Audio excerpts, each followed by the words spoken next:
Hello everyone and welcome back to the Great Book of Grudges. My name is Nathan and Hotfix 5.1.3 has just dropped. This one is fairly large. I'm actually quite impressed. As it's been 2 weeks, we're finally getting some big style hotfixes again, and I've had a little bit of a skim. There's some which have needed to be fixed for a long time, so I'm really happy to see this. Let's talk about all the changes. Before we jump into the fixes actually, it looks like there is some interesting information here. So, if you caught our What's Next video back in June, you'll remember we mentioned smaller pieces of new content coming alongside our regular patching. And we're excited to announce that patch 5.2, which is currently targeting a late August release, will be the first to include some extra bits and pieces. We'll be sharing a blog in the coming weeks from design director Mitchell Hasty? I've probably butchered it either way, who's been heading up this project to tell you more about what you can expect. This is actually pretty interesting because this means maybe some reworks, some people are already jumping around speculating maybe some extra units. Hey, I'm just excited that we're starting to get some new stuff. I mean, in a perfect world, we start seeing some missing units which wouldn't really fit in DLCs anymore, and there's a bunch of like actual unit variants missing for like greenskins and Wars of Chaos, and loads of stuff. So, hey, fingers crossed, right? This actually could be quite good news. So this is the first section for gameplay. Fixed an issue in some Dwarf Siege maps, custom battles and campaign, where attacking units would end up floating in the air in their deployment zone. This is a very big fix that was needed and has been an active issue since, oh god, I think Champions of Chaos. And the problem is that it would give range units an advantage to shooting down, plus it was pretty annoying. So I'm glad to see that finally fixed. I'm not sure what was causing that.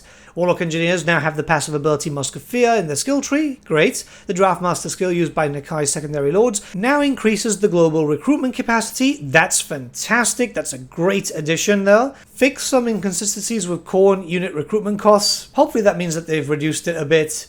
Fix the Exalted Keeper of Secrets gaining the passive ability Feasting on Fear twice from the skill tree. Cool. Fix Occidental's Secret Sanctum army abilities not always being enabled in adjacent regions. That's something that has been noticeable recently, but that's great to see that's being fixed. The Axe of Khorne and Armor of Khorne magic items can now be equipped by Warriors of Chaos, Demons of Chaos, and Khorne factions. Awesome. Fix the major Nurgle settlement level 3 building costing 3 population surplus rather than 2. Okay. Align the global recruitment durations for secondary lords under Nakai when their buildings are maxed out with the local recruitment durations for Nakai himself. Awesome. Okay, so Nakai is just going to be a lot better now. That's great. That's absolutely great. Yonbo now starts the campaign with a technology season trackers unlocked as with the other Cathayan factions. Cool. Fix an issue where some regiments of renown could gain experience during battles and rank up. Weird. Okay. Never seen that before. Fixed a number of effects not applying to Carnosaur units. Fixed issue where checks for bankruptcy were being calculated the wrong way. Okay, this is a good fix there. Additional adjustments to how attrition is calculated at end of turn. Not to complain here, but I would have loved one of those detailed breakdowns on how that actually works. It would have been nice just to see how attrition is supposed to work now. Fixed issue where bankruptcy prediction for attrition was not considering raid income. Alright. Fixed the legendary Red Crested Skink Chief Lord not having the immortality skill. Do they mean Tehenowin? I think they mean Tehenowin, right? Fix an issue where the mission A Hero Becomes a Legend would sometimes update the wrong number of battles won by heroes. Okay. Fix an issue in domination mode battles where AI units continue to be issued orders after being ordered to unsummon, overriding that order and preventing the units from successfully being unsummoned. Fixed issue when playing as Empire Kislev city walls were not displaying wall improvement effects. Alright, that's something that is needed.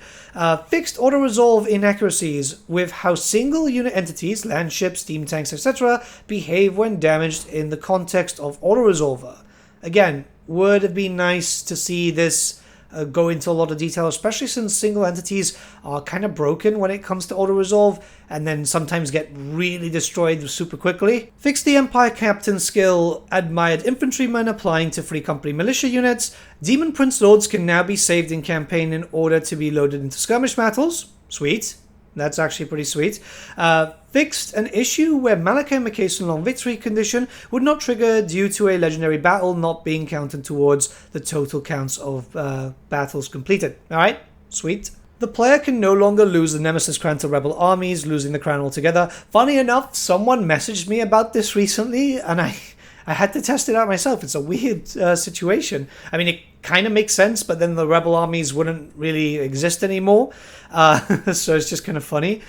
The Nemesis crown can no longer be picked up by a character leading an army that has been loaned to the player. That's good. That's something that could cause a crash, I think. Fixed Infernal Castellan Chieftain, missing the increased mobility skill. Great.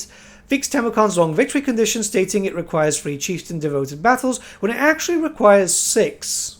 Alright, well, it takes a little bit longer, but it doesn't really take that long, actually, so yeah. Fixed an issue where Karl Franz was unable to confederate Balthazar Geld's faction. Alright, awesome. Oh, this one's good. Added siege attacker to Ice Witches mounted on Frost Worms. That's very, very good. It was always really confusing why that wasn't there. I guess it was an omission. The Gunnery School building now unlocks 1 tier of acclaim earlier when playing as Marcus Wolfhart. Cool. Multiplayer battle lobbies now auto add the correct number of player slots for the battle type selected, and also adding AIs in skirmish versus AI. Alright.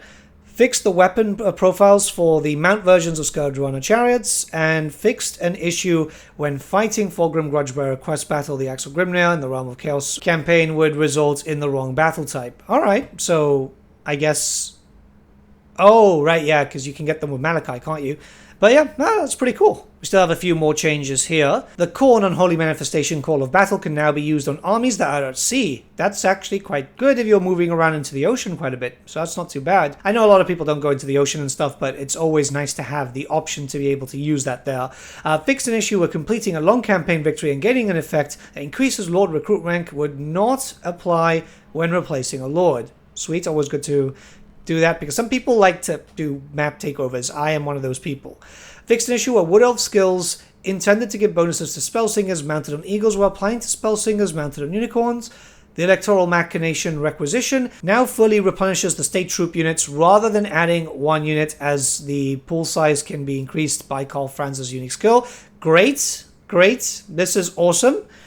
Fixed an issue in choke point battles, High Peak Pass, Bretonnian Hills, where defending players could deploy Vanguard units in the attacker's deployment zone and could not place the same unit in their own. Alright, weird, but good to see that.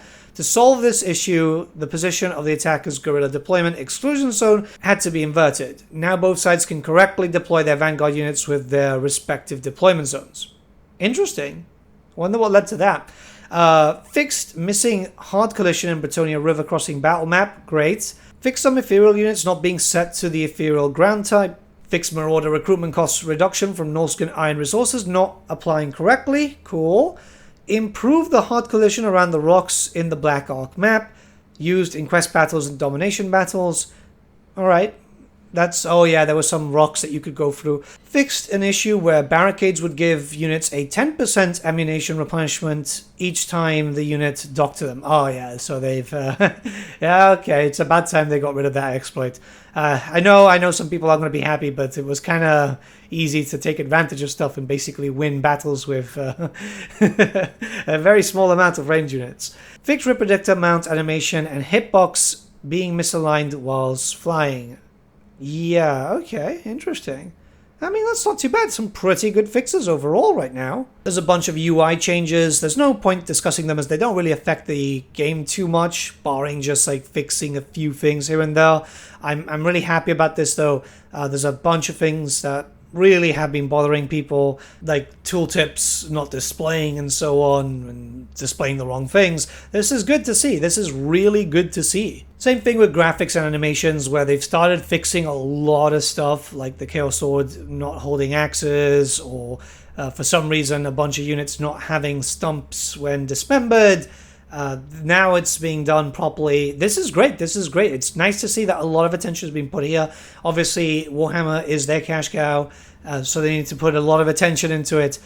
If we start getting actually like lots of hotfixes this size, and if the patches are going to be nice and beefy, this is going to be good for the future of the game, that's for sure. Overall, yeah, pretty impressed with this. I'm pretty happy. Hopefully we'll see more of this in the coming days. I'm actually really hyped up of whatever the hell's coming in patch 5.2 now. I'm actually pretty surprised that they'd start confirming stuff already. It's nice to see that patch 5.2 is coming.